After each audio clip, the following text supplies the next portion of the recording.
핫한 기업들의 비밀 노트를 공개하는 시간. 안녕하세요. 다시 돌아온 시크릿 노트 시즌2 김나연입니다.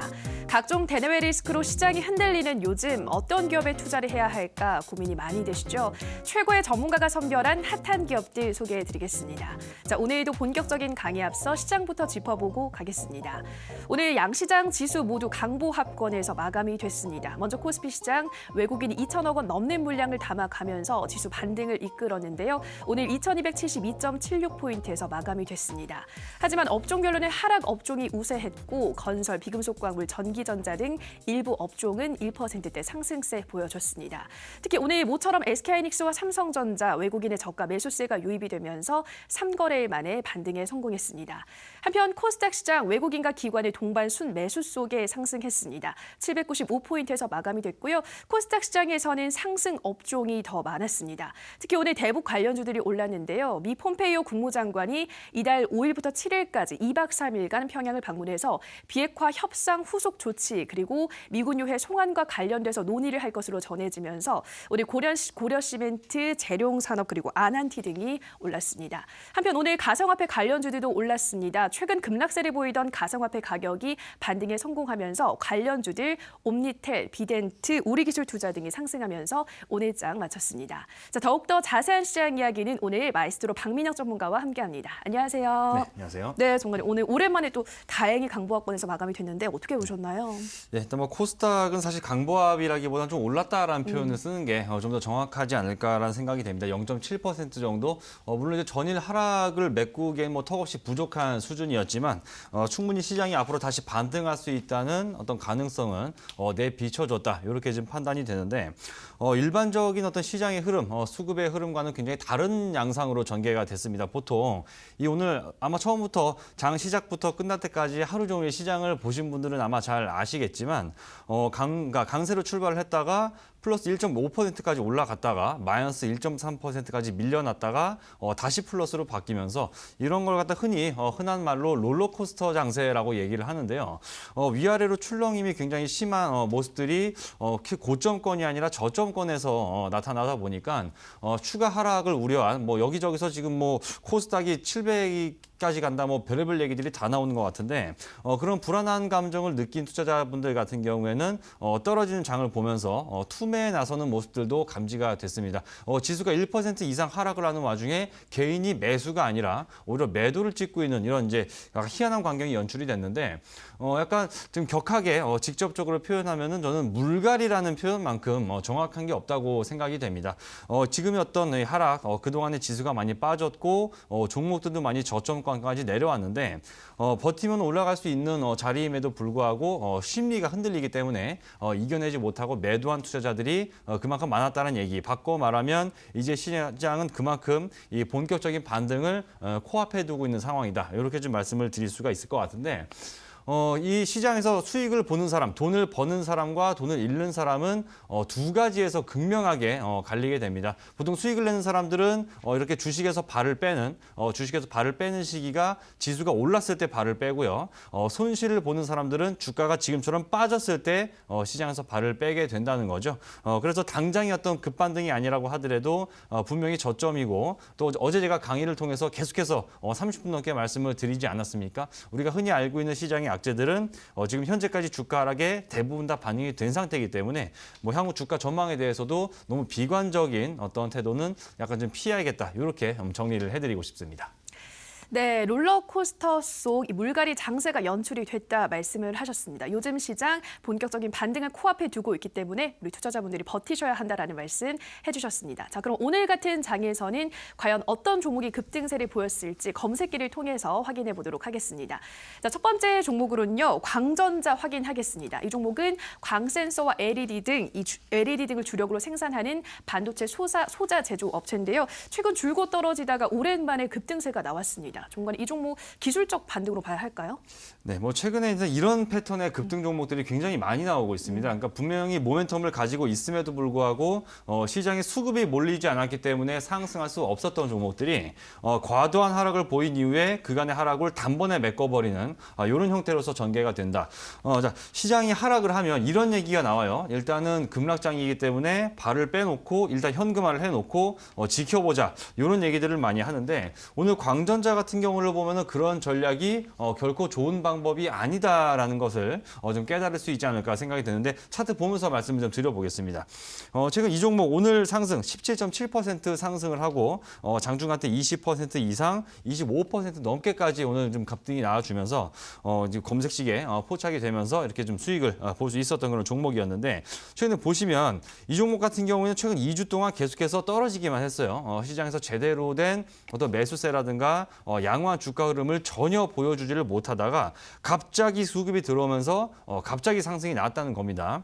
이런 종목을 뭐 이런 이제 검색식이나 이런 것들을 활용한다면 물론 상승, 급등하려는 그 장의 초기에 이런 종목을 잡아서 수익을 내는 것이 가능하겠지만 뭐 일반적으로 직장 생활을 한다거나 그러시는 분들이 뭐 하루 종일 HTS를 볼 수 없는 그런 경우에는 이런 종목을 올라가는 시점에서 정확히 매수 포착된 시점에서 바로 매수해서 수익을 낸다는 게 사실 쉬운 일은 아니거든요. 그렇다면 최선책을 이렇게 가져갈 수 없다면 차선책은 어느 정도 마이너스권이 나온다고 하더라도 모멘텀만 있다면 수급이 들어올 수 있는 재료가 충분히 있다면 그런 종목들은 홀딩을 해서 수익 볼 때까지 일단 꼭 붙들고 있어야 된다라는 결론에 도달을 하게 되는데 참고로 이 종목이 올라간 거죠. 이 검색식이 오늘 포착이 되면서 광전자 17.7%, 장중 최대 25.8%까지 급등이 이제 검색이 됐었는데요.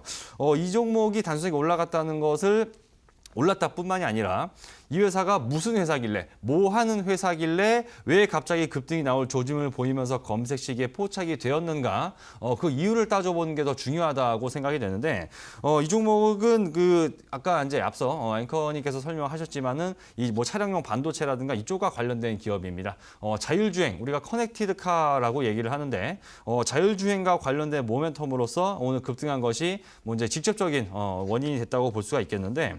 현대차에서 이스라엘의 한 그 자율주행 반도체 관련 기업에 지분 투자를 하면서 앞으로 커넥티드카 자율주행 관련 쪽에 사업을 좀 본격적으로 더욱더 확장하려는 발표를 했습니다. 오늘 12시가 되면서 오늘 기사가 나오면서 이 관련 종목들의 상승을 더더욱 좀 끌어올린 그런 역할들을 했었는데요.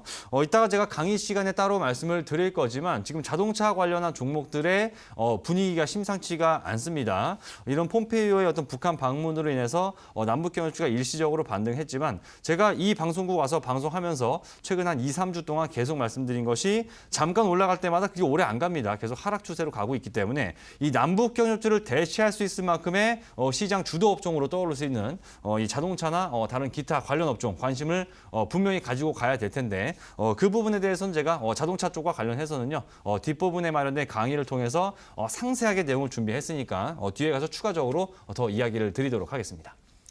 네, 광전자는 자율주행 관련 모멘텀으로 오늘 최근 좀 크게 떨어지다가 급등세를 보였다 말씀을 하시면서요. 이렇게 수급만 들어온다면 재료가 있는 종목들은 계속해서 보유를 하셔서 수익을 내셔야 한다 말씀을 하셨고요. 다음 종목으로는 국제약품 살펴보겠습니다. 이 기업은 중국 업체들과 개량 신약 저만제들에 대한 수출 그리고 라이선싱 계약을 위해서 기본 협약서를 체결했다라는 소식이 전해지면서 오늘 급등세가 나왔는데요. 전문가님 이 종목은 어떻게 보셨나요?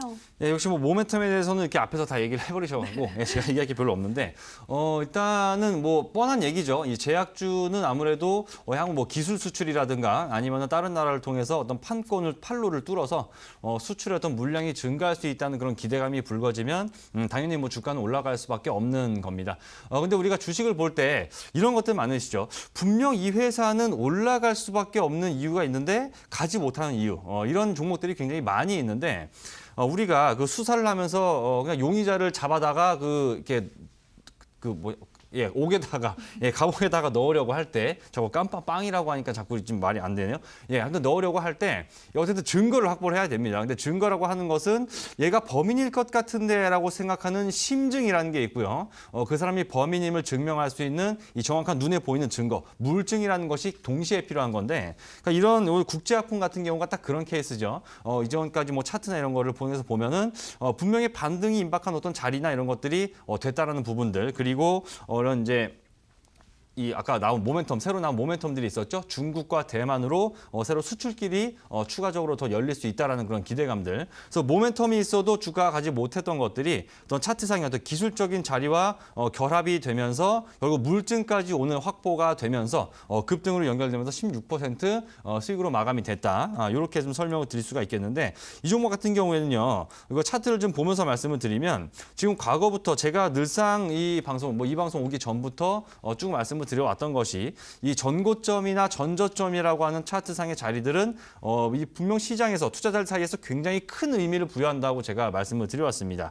2016년 말부터 이 종목 같은 경우에는 올라가다가 막힌 자리, 우리가 흔히 이런 자리들을 저항선이라고 얘기를 합니다. 올라가다가 막혀서 도로 떨어져 내려오는 자리, 맞고 튕겨 내려오는 자리를 저항선이라고 말씀을 드리고 있는데, 이것이 작년 11월 달에 제약바이오 시장에서 열풍에 힘입어서 위로 돌파해서 올라가게 되죠.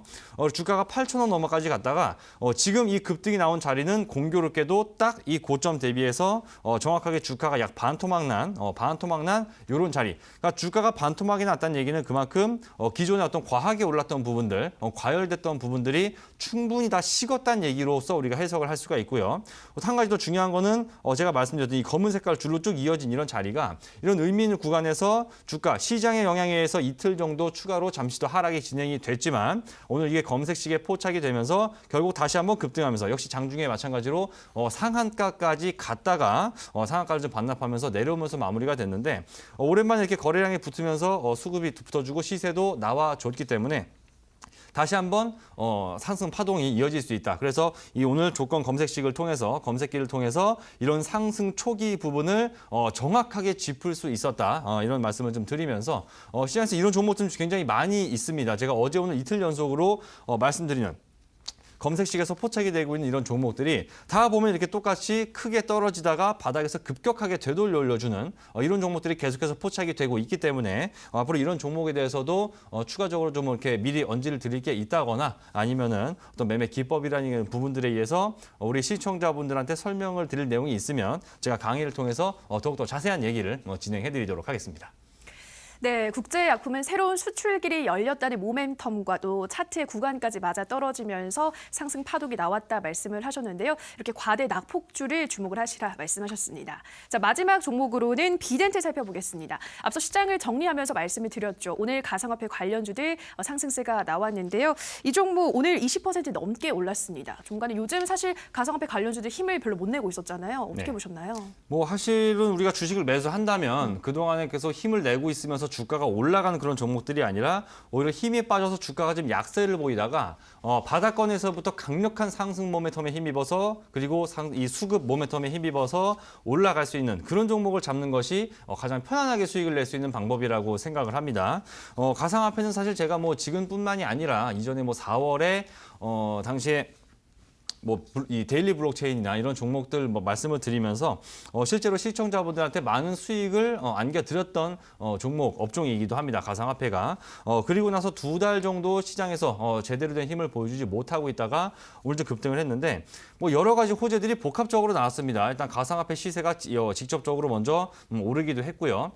그리고 가상화폐 시세가 갑자기 올라가게 된 배경에는 이번 달에 있을 이 G20 재무장관 회의에서 이 가상화폐를 어느 정도 금융상품으로 인정해 줄 수 있는 분위기가 조성이 되고 있다라는 이제 그런 얘기가 나오면서 일단 좀 제로가 되고 있었고, 또 이 가상화폐, 전 세계에서 이 가상화폐 거래를 가장 많이 하는 나라가 바로 중국인데요. 근데 중국은 정부에서 이거 계속해서 규제만 계속해서 해왔는데 이번에 중국 정부에서도 여기 중국인에 대한 어떤 가상화폐 투자에 대한 규제를 좀 완화할 수 있다는 그런 얘기들도 솔솔 나오고 있고 해서 이 세 가지 정도의 호재가 복합적으로 엮이면서 주가가 내려오다가 오늘 비덴트라는 종목이 20% 넘는 급등 흐름을 보였습니다. 역시 차트 보시면은 이제 아시겠죠? 어제 오늘 아마 이틀 동안 보시면 알겠지만 제가 여러분들께 말씀드리고 있는 종목들, 검색기에 걸려드는 종목들은 하나같이 이런 것들입니다. 그 크게 주가가 밀려 내려오다가 바닥에서부터 전혀 생각지도 못했던 급등으로 바로 반전이 되는 이런 대바닥에서 시세가 급반전되는 이런 종목 위주로 지금 검색기에 포착이 되고 있는데 비덴트도 마찬가지죠. 지난주 금요일, 2주 전 금요일에 한 차례 상한가를 갖다가 일주일 약 7일 정도, 6거래일 정도 좀 조정을 받은 이후에 오늘 다시 한번 7거래일 만에 20% 이상의 급등이 나와주면서 지금 2주 정도 되는 사이에 두 차례의 급등이 나왔기 때문에 충분히 시장에서는 어느 정도의 관심과 향후 수급을 더더욱 끌어들일 수 있는 그런 초기 자리를 이 검색기를 통해서 정확하게 잡아들였다. 이렇게 좀 말씀을 드릴 수가 있을 것 같아요. 지금 뭐 얘기 나오고 있는 가상화폐와 관련된 뭐 여러 가지 호재들 이게 당장에 끝날 것이 아니라 어느 정도는 좀 이어질 수 있는 분위기이기 때문에 이게 뭐 사실 뭐 이거 좀 올라가고 나서 좀 전에 뭐 비넷 보셨지만은 바닥에서 어차피 뭐 반토막 이렇게 났기 때문에 바닥에서부터 뭐 20-30% 올라간 자리에서 사도 어느 정도 수익을 챙길 수는 있겠죠. 근데 제가 이전부터 누차 강조드린 거는 바로 뭐냐? 바로 그 시세가 시작하는 자리. 즉 어느 정도 올라가고 나서가 아니라 가장 싸게, 그 누구보다 싸게 그리고 빠르게 매수할 수 있는 그런 자리를 노리는 전략만이 여러분들이 지속 가능한 수익을 앞으로도 주식시장에서 계속 낼 수 있는 유일한 방법이기 때문에 그런 것들은 제가 뭐 검색직을 통해서도 계속 말씀을 드릴 거고요. 이런 거 뭐 대한 잡는 방법이라든가 매매하는 요령에 대해서는 제가 이 방송 끝나고 나서 진행되는 10시부터 진행되는 온라인 공개 방송을 통해서도 좀 부가 설명을 따로 남겨드리도록 하겠습니다. 네, 비덴트까지 오늘도 이렇게 세 종목 꼼꼼하게 들여다봤습니다. 이어지는 온라인 방송에서 더욱더 자세한 매매법에 대해서 공개를 한다고 하시는데요. 참여 방법 안내해드리겠습니다. 인터넷뿐 아니라 모바일로도 참여가 가능합니다. 포털 검색창에서 투자25시 검색하시고요. 화면 상단 부분에 보이는 이데일리 TV 투자25시 클릭하고 들어오셔서 시크릿노트 배너 확인하시고요. 조금 더 내려보시면 오늘 출연한 마에스트로 박민혁 전문가 얼굴 확인하시고 오른쪽 방송 보기 버튼 눌러서 입장하시면 됩니다. 네, 그리고 저희가 방송에서 전해드리는 내용은 투자 판단에 대한 조언일 뿐이라는 점 유의해 주시고요. 자, 이제 본격적으로 마에스트로 전문가님의 강의 함께 하실 텐데요. 전문가님, 오늘은 어떤 주제로 준비해 오셨나요? 네, 일단 어제는 시장이 원체 혼란스러웠기 때문에 뭐 구체적인 업종에 대한 얘기보다는 시장 설명 위주로 드렸는데 오늘 이제 결국은 뭐 시장을 우리가 분석을 하는 것도 결국 돈 벌려고 하는 거죠. 그래서 오늘은 본격적으로 돈 벌 수 있는 얘기를 좀 해봐야 될 것 같아요. 자동차 아까 자율주행 관련 종목들이 오늘 시장에서 좀 좋은 흐름을 보였다. 얘기를 드렸는데 그것보다도 좀 더 강력한 모멘텀을 가지고 있는 수소차 관련주 등 여러 가지가 있거든요. 그래서 이 자동차 관련주들이 지금 2010년 이후에 약 8년 만에 시장에서 좀 대시세를 뿜어줄 수 있는 여건들이 마련이 되고 있습니다. 그래서 오늘은 이 자동차 업종 8년 만에 큰 시세를 뿜어줄 수 있는 여러분들의 계좌를 단번에 역전시킬 수 있는 그런 모멘텀을 가진 이 자동차 업종에 대해서 상세하게 분석드리고 종목도 알려드리는 시간을 가져보도록 하겠습니다. 네, 어제는 시장에 대해서 전반적으로 살펴봤다면 오늘은 조금 더 들어가서 그렇다면 어떤 업종과 종목으로 수익을 낼 수 있는지 지금 함께 하시죠. 지금 바로 마에스트로 박민혁 전문가의 강의 시작합니다.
네, 어제에 이어서 오늘 두 번째입니다. 두 번째 강의를 제가 진행을 하게 되는데 어제는 우리 시청자분들이 혹여라도 흔들리는 시장에서 잘못된 선택을 할까 봐, 즉 이미 바닥까지 다 떨어져서 지금 팔면 안 되는데 지금 팔고 시장을 떠나실까 봐 거기에 대한 얘기를 좀 주로 드렸었는데 자, 오늘 강의는 어제보다 조금 더 중요합니다. 오늘 같은 경우는 이제 본격적으로 업종별로 어떤 것들이 지금 하반기에 주도 업종이 될 수 있을지를 찾아가는 그런 작업, 지금부터 약 30분 동안 저와 같이 진행을 하시면 될 것 같습니다. 남북경협주. 지금 3, 4월에 계속해서 시장이 어떤 주도적인 위치에 머물러 있다가 5월부터 횡보 국면으로 그리고 6월부터는 하락 국면으로 남북경협주의 시세가 점점 밑으로 약간 사그라드는 모습을 보여주고 있습니다. 그렇게 되면 이제 우리는 남북경협주를 통해서 지금 약간 지는 별이죠. 달도 차면 기우는 것처럼 이 주식이라는 것들도 이미 많이 올라갈 대로 올라가고 시장에서 정보라든가 재료들이 알려질 만큼 다 알려지고 나면 그때부터는 올라가지 않고 주가는 떨어지게 됩니다.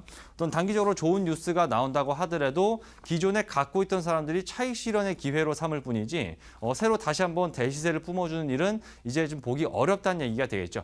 그래서 오늘은 이 업종별로 얘기를 드리는 건 첫 시간이 되는데 먼저 자동차 업종에 대해서 좀 말씀을 드리면서 하반기 때 우리가 어떤 종목을 콕 찍어야 여러분들이 남은 6개월 동안 100%, 200% 대시세 큰 수익을 낼 수 있는 종목이 어떤 것이 있는가 오늘 좀 설명을 구체적으로 드려보도록 할게요. 자, 그래서 좀 시작을 들어갈 텐데 자동차라는 거를 말씀드리면 아무래도 주식을 좀 오래 하신 분들, 약 10년 정도 아마 주식 투자를 하신 분들이라면 과거 2010년도에 있었던 이 차화정 장세라는 단어를 아마 잊지 못하고 계실 거예요. 차화정. 무슨 뭐 연예인 이름 같은데 차화정 장세, 이 자동차, 화학 그리고 정유 이 세 개 업종이 쉬지 않고 1년 이상 계속해서 시세를 뿜어주면서 주가가 엄청나게 올라갔었습니다.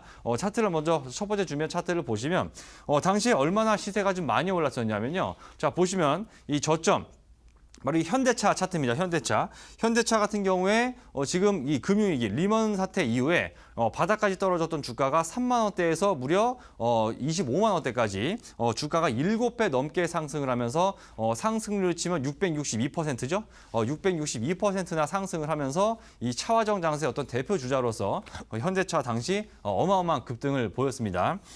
리먼 사태 이전에 있었던 저기 앞에 보시는 리먼 사태 이전에 있었던 주가를 뭐 그냥 훨씬 뛰어넘어 버렸어요. 이건 악재 해소 정도가 아니라 이 자동차 업종이라는 것에 어떤 새로운 지평이 열리면서 주가가 급등을 했던 거죠. 자, 현대차 말고 다음에 기아차는 더 심합니다. 기아차는 더더욱 주가가 많이 올라가면서 주가 상승률이 무려 1380%, 대략 한 15배 정도가 오르게 된 셈이죠.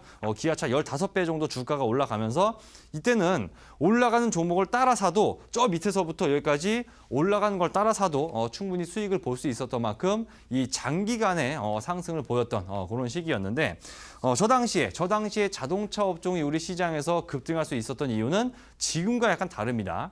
저 때는 한국, 우리 뭐 현대차, 기아차라고 하는 이 브랜드가 그렇게 뭐 이 전체 글로벌 이 시장 안에서 자동차 업계 안에서는 그다지 높은 점유율을 기록하지 못하고 있었던 그런 시기였는데 저 때부터는 브랜드 이미지 제고 작업이 어느 정도는 그래도 성공을 하면서 뭐 완벽한 성공이라고 볼 수는 없겠습니다만 어느 정도 브랜드 이미지 제고에 성공을 하면서 어떤 점유율 확대라든가 뭐 미국 시장, 뭐 중국 진출 이런 식으로 새로운 시장을 개척해 나가면서 어떤 양적인 어떤 확대 이런 것들로 인해서 주가가 올랐던 시기라고 보시면 될 것 같아요. 특히 뭐 지금 보고 계신 기아차 같은 경우에는 당시에 없어서 못 팔던 차, 뭐 지금은 많이 돌아다니고 있지만 당시 그 중형 세단이죠. 이 K5라고 하는 이 차가 처음 나왔을 때 우리나라뿐만이 아니라 뭐 유럽 등 전 세계에서 아주 난리가 났었죠. 그런 효과 때문에 뭐 15배 올라가는 어쨌든 판매량의 증가라는 거를 통해서 주가가 올라갔던 그런 장세였는데 지금은 그 분위기가 약간은 다르다는 겁니다. 점유율의 상승이 확실히 예전만큼 뚜렷하게 진행이 되지는 않고 있죠. 지금은. 그래서 이제 양이 아니라 질적 성장으로 넘어가야 되는 그런 시기인데 그래서 지금 자동차 관련주로 좀 말씀을 드리고 싶은 거는 바로 다음 화면에서 말씀을 드리고 싶은 거는요. 예전처럼 뭐 현대차, 기아차를 사자는 그런 얘기가 아닙니다. 이제 자동차 산업도 이제는 어떤 양적으로 밀어붙여서 뭐 점유율이 올라갔다, 판매량이 늘어났다. 물론 그 수치가 중요하겠지만 그것보다는 어떤 기술적인 측면에서, 어떤 미래지향적인 기술적인 측면에서 우리가 현재 약간 새로운 어떤 테마랄까요? 모멘텀으로서 주목을 하고 있는 이제 이런 내용들로 우리가 진행이 돼야 된다는 거죠. 자, 전기차는 뭐 이미 2010년대 초반에도 관련 종목들이 있었습니다. 근데 그중 상당수가 상장 폐지가 됐었죠.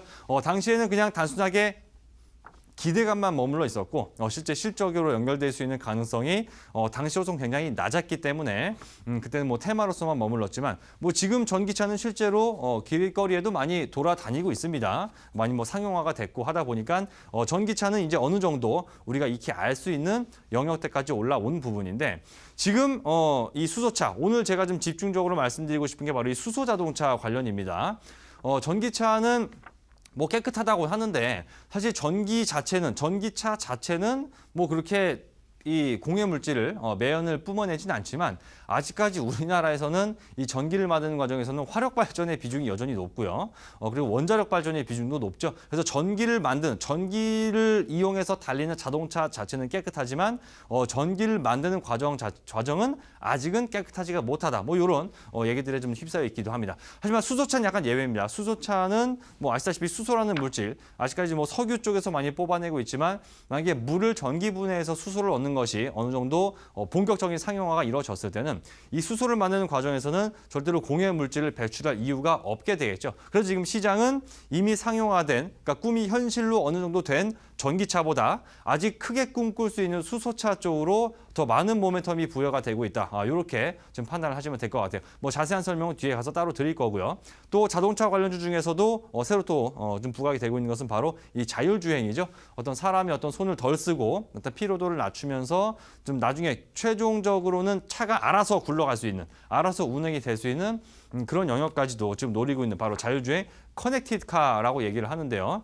뭐 오늘 요거 관련 내용들이 나오긴 했었는데 자, 일단은 급등이 일단 나온 이 자율주행은 약간 다음 시간으로 넘겨보더라도 일단 오늘 집중적으로 말씀드릴 것은 바로 이 수소차인데 자, 지금 이렇게 친환경차, 뭐 전기차다, 뭐 수소차다, 하이브리드다 뭐 이렇게 얘기들 많이 나오고 실제로 많이 돌아다니고 있는데 사실 복잡해요. 복잡하고 단점도 많이 있지만 그럼에도 불구하고 친환경 자동차가 지금 계속해서 점유율이 커지고 실제 판매량도 늘어나고 있는 그런 이유는 자, 바로 다음 화면부터 보시면 좀 이해가 빠르실 것 같습니다.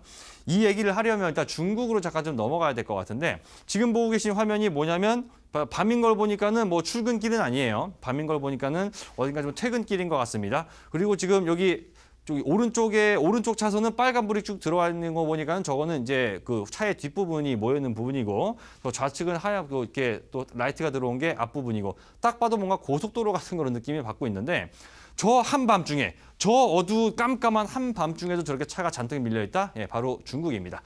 중국이 2010년 전까지는요, 중국의 자동차 보급률이 그렇게 높지가 않았습니다. 실제로 자동차를 보유하고 있는 가정이 뭐 4집 중에 1집 정도가 될까 말까 그렇게 자동차 보급률이 높지가 않았었는데 2010년도를 넘어가면서부터 중국 경제가 급성장을 이루면서 우리도 마찬가지였죠. 우리도 옛날에 뭐 1980년대 이때를 생각해 보더라도 차 없는 집 많았습니다. 차 없는 집 많았어요. 근데 지금은 차를 가지고 있지 않은 집을 거의 찾아보기가 어려울 정도로 뭐 사기도 어렵지 않고 좀 많아지게 됐는데 지금 그렇게 자동차 중국에서 이 엄청나게 많은 자동차들이 공급이 되다 보니까 교통 정체는 물론이고요. 교통 정체가 기본적으로 큰 문제가 되는 건 이거는 뭐 어쩔 수가 없는데 문제는 바로 다음입니다. 저렇게 길이 잔뜩 막혀 있어도 길이 아무리 막혀 있고 차가 움직이지 않아도 자동차, 기존에 우리가 타고 있던 휘발유나 경유차 같은 경우에는 차가 가만히 서 있고 아무리 느린 걸음으로 움직여도 이 공해 물질을 뽑아낸다는 거예요.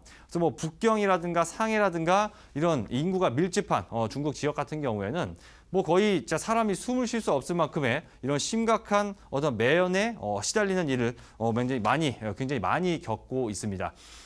중국 정부가 당연히 이거를 간과할 리가 없겠죠. 어떤 국민의 건강이라든가 이런 삶의 질과 밀접한 연관을 가질 수밖에 없는 문제이기 때문에 자동차가 이렇게 급격하게 늘어나면 큰일 나겠다라는 정부 판단에서 중국 정부는 어느 순간부터 좀 이 강력한 정책을 좀 활용을 하게 되는데 어떤 거냐면요. 자, 지금 우리나라는 자동차를 만약에 사게 되면은 뭐 취득세, 뭐 등록세 뭐 이런 이제 간단한 세금 정도를 내게 되지 않습니까? 근데 지금 보시면 이거 다음 화면 보면서 좀 설명을 드리면 좋을 것 같아요. 중국의 이거 북경에서요. 지금 북경에서 이거 나온 사진인데 이거 보시면 뭐 이렇게 여성분 둘이 나와 있고 저기 좌측에 나와 있는 사람이 이렇게 번호 하나 이렇게 좀 들고 있습니다. 저거 얼핏 생각하면은 무슨 뭐 어린이집 추첨인가 아니면 뭐 복권 추첨하는 건가 이렇게 보이실 것 같은데 저게 바로 자동차 번호판 추첨입니다.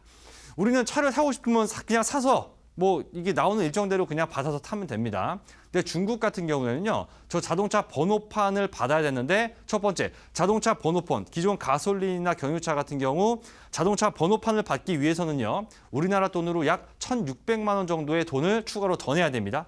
자동차 가격에다가 1,500, 1,600만 원을 더 내야 자동차 번호판을 받을 수가 있고요. 더 중요한 문제는 돈을 내도 바로 되지가 않습니다. 저렇게 바로 추첨 과정을 통해서 당첨이 되어야지만 자동차를 1,600만 원을 내고 번호판을 살 수 있는 자격이 생기는 거예요. 이렇게 지금 중국 정부가 자동차 급격하게 늘어나는 걸 막고 있는데 여러분들 아마 중국이 전 세계에서 가장 큰 전기차 시장이라는 얘기는 아마 들어보셨을 겁니다. 그 이유가 뭔지 아세요? 여기서 바로 나오는 겁니다. 좀 전에 말씀을 드렸는데 원래 자동차를 사서 번호판을 받고 하려면 돈도 돈이고 뭐 반년, 1년 기다려야 되고 이런 상황인데 중국 정부가요. 이 친환경 차량에 대해서만큼은 요거 면제입니다. 친환경 차량은 요거 추첨 안 해도 되고요. 추첨하지 않아도 되고 이 등록비를 따로 내지 않아도 되고 바로 그냥 사서 바로 등록하고 타고 다니면 돼요. 그렇기 때문에 중국인들 입장에서는 자동차 가격을 조금 더 주더라도 내가 원하면 바로 탈 수 있고 따로 어떤 추가 비용이 들어가지 않는 이 전기차라든가 이런 하이브리드 등의 이 친환경 차량으로 많이 좀 시선이 가고 있다. 이렇게 지금 보시면 되겠고 이런 중국 시장, 전 세계에서 자동차가 가장 빠른 속도로 자동차 시장에 성장하고 있는 중국에서 이런 트렌드가 나오다 보니까 뭐 미국이라든가 일본이라든가 다른 나라들도 이제 이런 흐름에 따라서 더더욱 친환경 차량 보급에 박차를 가할 수밖에 없는 그런 상황이다. 그렇기 때문에 우리가 전기차, 수소차 관련주들을 계속 이야기를 할 수밖에 없는 겁니다. 그래서 이렇게 중국은 복잡한 과정을 통해서 지금 자동차에 대한 구매가 이루어지는데 친환경 차는 그런 복잡한 과정을 다 제낄 수가 있다. 이런 말씀을 좀 드리고 있는데 자 우리가 이 친환경차 얘기는 많이 하는데 여기에 대해서 조금 자세히 들어가서 말씀을 드리면 우리가 흔히 말하는 뭐 전기차라고 하는 것도 사실 종류가 무려 5개나 있습니다. 다음 화면에서 한번 준비를 해봤는데요. 뭐 간단하게 설명을 드리면 뭐 전기차 종류가 총 5개입니다. 가장 최좌측에 BEV라고 써 있는 거는 우리가 흔히 말하는 순수 전기차입니다. 그러니까 기름도 넣지 않고 뭐 따로 뭐 이렇게 수소를 충전하는 것도 아니고 그냥 충전만 해서 배터리만 충전해서 그냥 달리는 순수 전기차가 저기 맨 왼쪽이죠. 예, 맨 좌측 첫 번째에 있는 순수 전기차고요. 그 오른쪽에 플러스 REX라고 써 있는 두 번째가 보이실 겁니다. 그림을 보면 뒷부분 저 차량 뒷부분에 빨간색으로 해서 이렇게 좀 뭔가 이렇게 들어가 있는 게 있습니다. 그러니까 기존 전기차에 저기 빨간 색깔 가서 가리키고 싶은데 가릴까 봐 안 되겠네. 예, 저기 빨간색으로 이렇게 보이시죠? 추가된 게 있는데 저게 뭐냐면 엔진은 없어요. 그러니까 하이브리드랑 비슷한데 엔진은 따로 안 달려있다. 즉 기름을 넣으면 그 기름이 안에서 자체 발전을 해서 배터리를 충전시켜서 모터로만 돌아가는 차입니다. 우리가 기존에 알고 있는 하이브리드 차량은 바로 맨 오른쪽에는 이거죠. 엔진도 있고 모터도 있고 이런 두 개의 동력원으로서 움직이는 게 일반 하이브리드 HEV, 일반 하이브리드 전기차라면 저 좌측의 두 번째 저런 같은 경우에는 그 기름이 들어가서 충전만, 발전기로만 그 기름이 사용된다. 이렇게 보시면 되는 겁니다. 세 번째, 바로 이게 녹색으로 저기 나와 있고 밑에 또 구조는 똑같이 나와 있는 저것이 바로 이제 수소 전기차. 지금 오늘 제가 집중적으로 말씀드릴 수소 전기차입니다. 수소를 분해하는 과정에서 나오는 그 에너지를 전기로 바꿔서 그 전기를 이용해서 자동차를 움직이는 거죠. 수소 자체도 사실 폭발력이 있습니다. 지금은 북한하고 우리가 사이가 좋아졌지만 불과 작년 한 가을까지만 하더라도 북한이 수소폭탄 실험했다는 얘기 들어보셨죠? 수소를 그렇게 직접적인 에너지원으로 사용을 할 수도 있는데 그거는 저기 우주에다 로켓 쏠 때나 가능한 거고요. 자동차에 잘못했다가는 바로 그냥 우주로 날아가겠죠. 그래서 현재까지는 수소를 분해하는 그 과정에서 생긴 전기를 이용해서 돌아가는 수소차가 아니라 정확히 말하면 수소 전기차가 된다. 이렇게 좀 말씀을 드릴 수가 있겠습니다.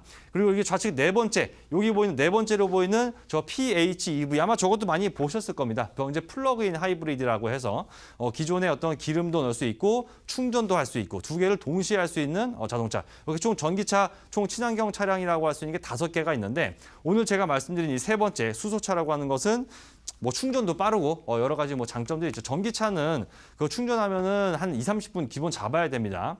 급속 충전하면은 배터리가 금방 아직까지 상하기 때문에 주유소 가서 여러분들 그 기름 넣는 거 5분 기다리는 것도 승질 나가지고 막 이렇게 핸들을 주먹으로 후려치는 분들을 굉장히 많이 봤는데 이거 전기차 충전하려고 30분 기다리면 급한 경우에는 쉽지가 않거든요. 그런 단점을 보완하는 측면에서도 일반 전기차보다는 아무래도 수소차 쪽이 좀 더 매력이 있을 텐데 자, 수소차가 지금 이미 시장에 나와 있죠. 이미 시장에 나와 있습니다. 출시가 되어 있는 수소차 바로 이 현대자동차에서 지금 출시한 넥소라는 차입니다. 과거에 뉴스에 나왔던 내용인데 자 1만 대 판매 목표라고 이렇게 좀 나와 있었는데 실제로 아직 1000대도 못 판 걸 계약은 됐는데 아직 시장 이 길에 돌아다니는 거는 1000대가 채 되지 않는 걸로 알고 있습니다. 이 넥소가 결국 출시가 되고 했는데 이거가 문제가 뭐냐면요. 자 수소차가 좋습니다. 일단은 전기차인데 충전도 오래 안 걸리고 뭐 수소 충전소가 좀 부족한 부분은 앞으로 인프라를 메꿔가면 되는 거고 근데 지금 문제가 뭐냐면 이 위에 지금 빨간 색깔로 저기 숫자 제가 이 산수처럼 숫자 써놓은 식이 보이십니까? 네, 보시면 지금 넥소는 7000 빼기 2250 빼기 1250은 3500 이렇게 나와 있죠. 이게 어떻게 된 거냐면 저 차량 가격은 7천만 원입니다. 근데 국가에서 지원해주는 보조금이 무려 한 대당 2250만 원. 그리고 지방자치단체에서 주는 보조금이 한 대당 1,250만 원. 그래서 약 3,500만 원 정도의 지원금을 받아야지만 3,500만 원에 이 차를 살 수가 있다는 겁니다. 여러분들 이거 쉽게 사기에 손이 이게 나갈까요? 쉽게 사야지 하는 생각이 쉽게 드십니까? 아마 제가 봤을 때도 아직까지 수소차 이거 사시는 분들은 좀 호기심 가득하고 좀 이렇게 얼리 어답터가 되고 싶은 분들은 이걸 살 수도 있는데 우리가 상식적으로 일반적으로 나 편한 거 생각해 봤을 때는요. 이거 불편합니다, 이거.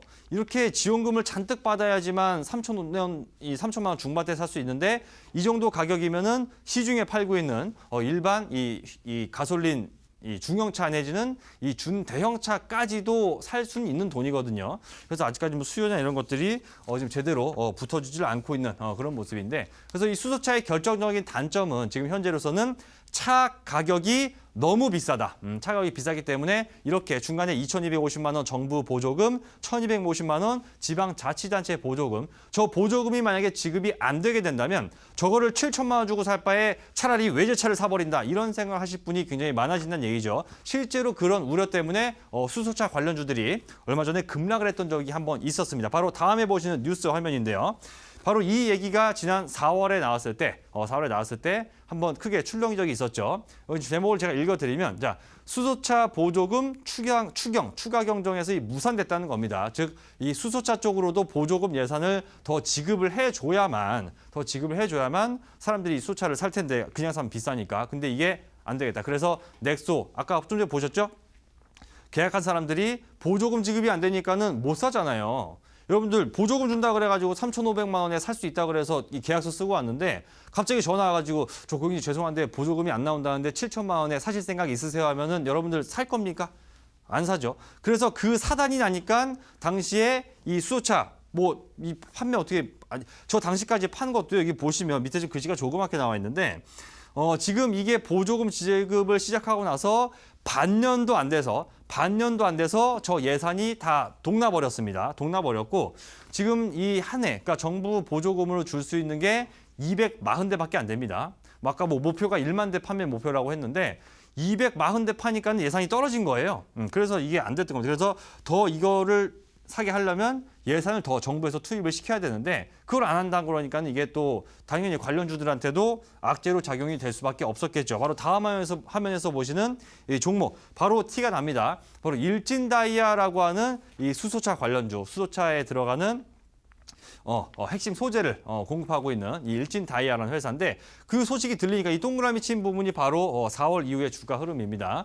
적당히 완만하게 주가가 좀 올라가려는 모습을 보여주다가 바로 그냥 아래로 꼬꾸라져 버리는 예산 보조금 안 된다니까 수소차는 이제 망했구나. 정부에서 보조금을 주지 않으면 좀 이 사기가 힘들어지는 그런 차가 되다 보니까 당연히 수소차 관련주들까지도 악재가 될 수밖에 없었던 겁니다. 근데 지금 보시면 알겠지만은 지금 이 수소차 관련주는 결국 이 기술력이든 아니면 뭐 제품의 경쟁력이든 이게 지금 중요한 게 아니라 결국에서는 정부 정책이 중요합니다. 즉 정부 정책 기조가 이런 친환경 차량에 대한 지원을 확대하는 방향으로 갔을 때는 주가가 당연히 올라갑니다. 근데 좀 전에 보셨던 것처럼 추가 경정 안 된다 그러니까는 주가가 밀리고 이런 패턴들이 좀 반복이 됐던 건데 지금 약 2달 정도의 시간이 지나가면서 흐름의 변화가 나타나기 시작을 했죠. 자, 바로 다음 화면입니다. 2달이 지난 6월에 바로 이런 기사가 나오게 됩니다. 자, 민간과 뭐 정부 다 마찬가지겠죠. 민간 수소차 생태계 구축에 2조 6천억 원을 투입하겠다. 즉 지금 보조금도 많이 안 주고 충전소도 없으니까 이거 우리가 수소차 관련 기술을 이 전 세계 시장을 좀 선도하면서 치고 나가야 되는데 정작 이게 기술 발전이 되게 어렵다는 거예요. 그래서 결국에는 2달 만에 이 자세를 바꿔서 결국에 수소차 육성을 위해서 예산 투입까지도 산업통상자원부에서 저런 이야기가 실제로 나왔었죠. 그래서 저 때부터 다시 조금씩 수소차 관련주들이 반등을 하려는 움직임을 점차 보이기 시작했다라는 겁니다. 결국 중요한 거는 정부 정책이다. 정부 정책 그리고 예산 편성이 어떻게 이루어지느냐에 따라서 종목들의 더 성패가 갈리게 되는 그런 분위기인데 근데 이게 어떻게 보면은 경쟁력이 부족한데 정부 예산에 힘을 받지 못하면 갈 수 없는 거다. 이렇게만 생각을 하실지 모르겠는데 결과론적으로 모든 게 마찬가지입니다. 처음에 서울시에서 뭐 전기버스 이런 거 돌아다닐 때도요. 뭐 천연가스 버스 바꿀 때도 예전에 우리 한 15년 전만 생각해 보더라도요. 이 길거리에 돌아다니는 버스 보면 그 뒤에 꽁무니에서 그 시커먼 그 매연 같은 거 정말 어마어마하게 많이 나왔습니다. 그 시커먼 매연 잔뜩 나왔는데 요즘 버스 보면은 전부 다 천연가스로 다 바뀌었습니다. 요즘 서울 시내 돌아다니면 아시죠? 그런 것처럼 초창기에 우리가 어떤 환경이라든가 어떤 나라 전반적인 어떤 이 중요한 문제들 환경 같은 이런 것들 위해서는 당연히 초기에는 정부 예산이 필요할 수밖에 없고요. 그런 식으로 만약에 어떤 대기 오염이라든가 미세먼지를 낮춘다거나 이런 식의 효과가 나타난다면 지금 당장의 보조금, 자 생각해보세요. 한 대에 무슨 3,500만 원씩 보조금 주면은 이거 뭐 정신 나갔냐 하시겠지만 이런 것들로 인해서 결국 수소차, 이런 친환경차가 자리를 잡고 공해가 떨어지게 되면 뭐 미세먼지 절감시키는데 나중에 돈 들어갈 거를 요걸로 대신 틀어막을 수가 있는 거죠. 그리고 수소차라는 것에 있어서는 이 대한민국의 우리나라 자동차 업계의 기술력이 전 세계 시장을 선도할 수 있는 그런 분위기도 마련이 될 수가 있겠고요. 그래서 지금 2달 만에 정부가 이 태도를 바꿔가면서 결국 친환경 차량, 수소차 쪽을 육성하고 키워주는 쪽으로 전략을 틀었다는 거. 여기에 바로 우리가 주목을 해야 된다는 겁니다. 그래서 지금 이런 관련주들이 지금 물론 아직까지 주가 많이 바닥입니다. 제가 지금 화제가 되고 지금 뉴스에 나오니까 이 종목을 지금 사야 된다라고 말씀을 드리는 게 아니죠. 어제 제가 30분 동안 강의하면서 계속 이 핏대 세워가면서 말씀드린 게 그거지 않았습니까? 뉴스에 나왔다는 얘기는 이게 이미 주가가 오를 만큼 다 오른 것이다.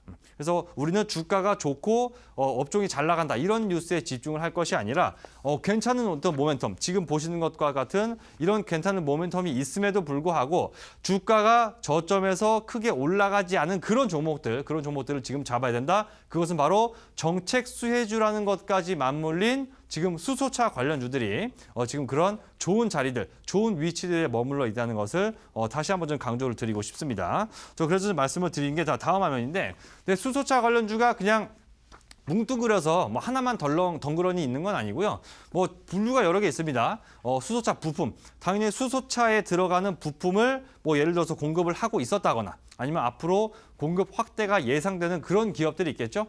그런 기업들 바로 자동차 부품업체 중에서 수소차 관련 부품을 만들고 있는 그런 종목들, 그런 것들이 1차적으로 수소차 관련주가 될 수가 있겠고요.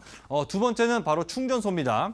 아직까지 우리나라 전기차 충전소도 많이 모자라죠. 일본은 근데 여러분들 그거 아세요? 일본은 주유소보다 전기차 충전소가 더 많습니다. 주유소는 약 3만 5천 개 정도, 전기차 충전소는 4만 개가 넘어갑니다. 우리도 이제 그렇게 옮겨가야죠. 그래서 초기에 어떤 충전소라든가 이런 인프라 구축을 하기 위해서 충전소의 어떤 설치가 굉장히 시급한데 그래서 수소차 이 충전소와 관련된 종목들도 시장에 굉장히 많이 있죠. 이거는 제가 나중에 뭐 온라인 공개 방송을 통해서 온라인 공개 방송 들어오시면 요것도 그냥 전부 다 제가 다 정리를 해드릴 수 있습니다. 뭐 풍국주정 뭐 여러 개 있습니다. 다 있고요. 그리고 마지막 세 번째는 전기차와도 당시 겹치기도 했지만 2차 전지 관련주죠. 수소차도 결국 지금은 수소 전기차입니다. 수소를 전기로 바꿔서 가는 거기 때문에 어쨌든 중요한 건 배터리. 그래서 이 2차 전지 관련주도 수소차 관련주에 포함이 되는데 자, 이 중에서 지금 시장에서 가장 먼저 이 시장의 주목을 받으면서 가장 먼저, 가장 빠르게 치고 나갈 수 있는 그런 종목. 그걸 일단 사야겠죠. 지금 2달 정도 동안 시장이 흐름이 좋지 않으면서 우리 개인 투자자분들 흐름 안 좋죠. 종목들 상황 많이 안 좋아하시셨죠. 지금 7월이 그런 손실본 계좌를 단번에 역전시키기에 최적의 조건들이 마련이 되고 있습니다.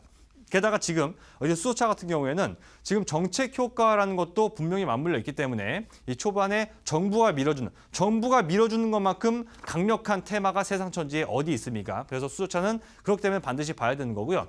이 정부 정책 수의 기대감, 이것이 불거져 있는 이 급등, 지금 바로 급등이 임박한 수소차 관련주, 요거는 제가 말씀을 드릴 텐데, 자, 이것은 제가 지금 이 자리에서 말씀을 드리는 것이 아니고 잠시 뒤에 우리 시청자 여러분들한테 정부 정책 수혜를 받으면서 급등할 수 있는 그 급등이 임박해 있는 종목 잠시 후에 제가 공개해 드리도록 하겠습니다. 자, 강의 여기까지 마시고요. 잠시 위에서 내용 계속 이어가도록 하겠습니다.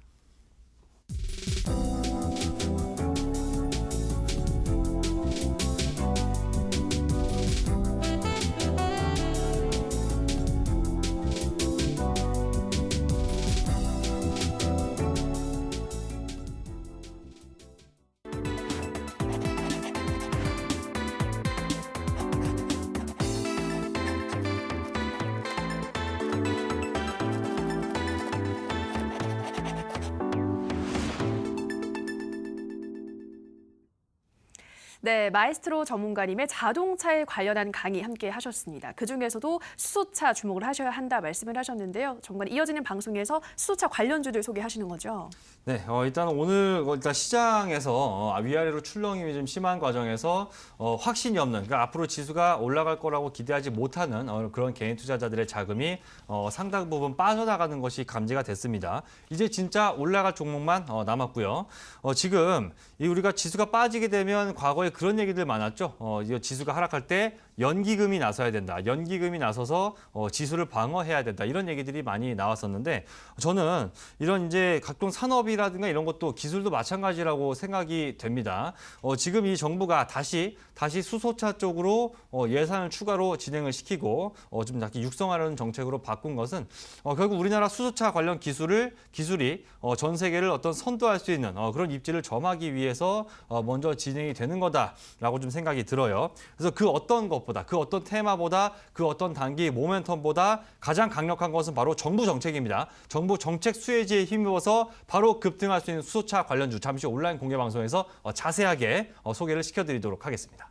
네, 온라인 방송 참여 방법 안내해드리겠습니다. 인터넷뿐 아니라 모바일로도 참여가 가능합니다. 포털 검색창에서 투자25시 검색하시고요. 화면 상단 부분에 보이는 이데일리 TV 투자25시 클릭하고 들어오셔서 시크릿노트 배너 확인하시고요. 조금 더 내려보시면 오늘 출연한 마에스트로 박민혁 전문가 얼굴 확인하시고 오른쪽 방송 보기 버튼 눌러서 입장하시면 됩니다. 네, 오늘도 저희 시크릿노트 시즌2 벌써 마칠 시간이 됐습니다. 이어서 이어지는 투자25시 2부에서는 우라노스 임호동 전문가 강의가 이어집니다. 계속해서 많은 시청 부탁드리고요. 저희가 방송에서 전해드리는 내용은 투자 판단에 대한 조언일 뿐 해당 종목의 상승과 하락을 보장하진 않는다는 점 유의해 주시기 바랍니다. 내일도 저희 시크릿노트는 더욱더 알찬 내용으로 시청자 여러분들 찾아뵙겠습니다. 오늘 방송 함께해 주신 여러분 고맙습니다.